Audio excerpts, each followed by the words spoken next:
Bonjour à tous, c'est l'heure de votre quotidienne Quintet Flash et direction ce mercredi l'hippodrome d'Anguien à l'occasion du prix du Pont de l'Alma. C'est une course réservée à des chevaux âgés de 7 à 10 ans. Ils seront 15 sur les rangs et devront parcourir la distance de 2150 mètres. Ce sera un départ lancé derrière l'autostart et comme je vous le rappelle à Anguien, c'est 8 par ligne. Une épreuve assez difficile à déchiffrer, où il n'y a pas vraiment d'épouvantail, ils sont nombreux à pouvoir briguer la victoire et les accessites. Je me suis appuyé en priorité sur les candidats les plus jeunes, et ce même s'élançant de la seconde ligne. Et on voit ça tout de suite avec mon analyse.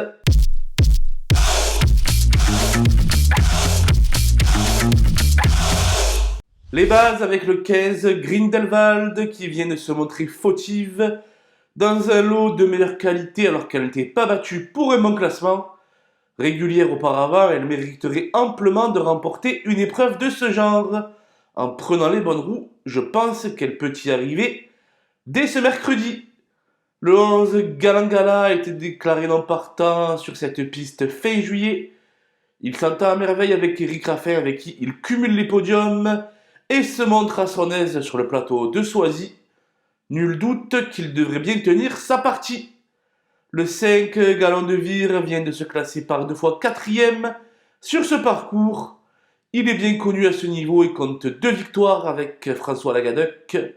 Il devrait profiter de sa belle situation derrière la voiture pour monter sur le podium.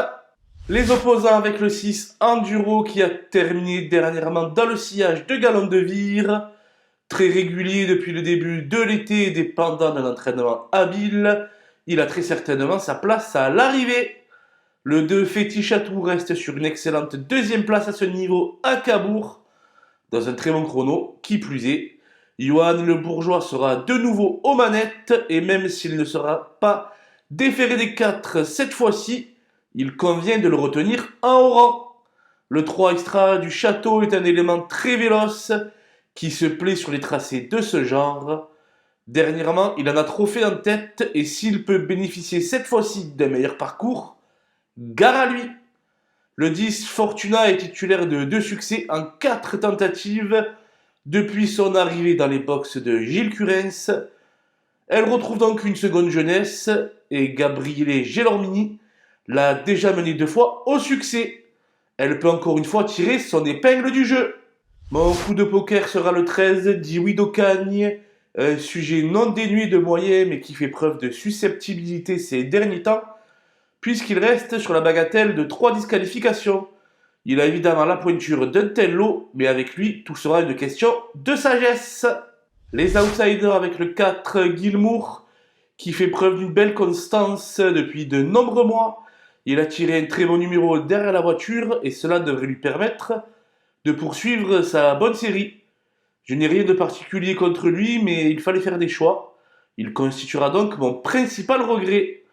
L'As Funky d'Albe fait aussi partie des concurrents en pleine forme au départ de cette épreuve, de nouveau présenté sans faire. C'est un possible placé, comme beaucoup d'autres. Le 12 Glorani des Noé est une jument de qualité restée longtemps éloignée des pistes. Il a manqué beaucoup pour sa rentrée, mais elle a dû progresser à l'entraînement. Elle peut être envisagée éventuellement pour la 5e place. Le 7, Élu du Gade, n'est pas dans sa robe de mariée actuellement. Elle a terminé assez loin de son compagnon d'écurie Funky d'Albe à Vichy. Il lui faudra certainement des circonstances favorables pour se glisser à l'arrivée. Le 14, Fakir de Gèvres, n'a qu'un succès à réclamer à se mettre sous la dent ces dernières semaines. Pour moi, cela risque d'être insuffisant face à cette opposition. Il ne peut être conseillé qu'en cas de défaillance seulement. Les délaissés avec le 9 Figov de la Clou, qui est un sujet plus connu sous la selle et qui de plus va effectuer sa réapparition ce mercredi. Dès lors, il est difficile de l'envisager à l'arrivée.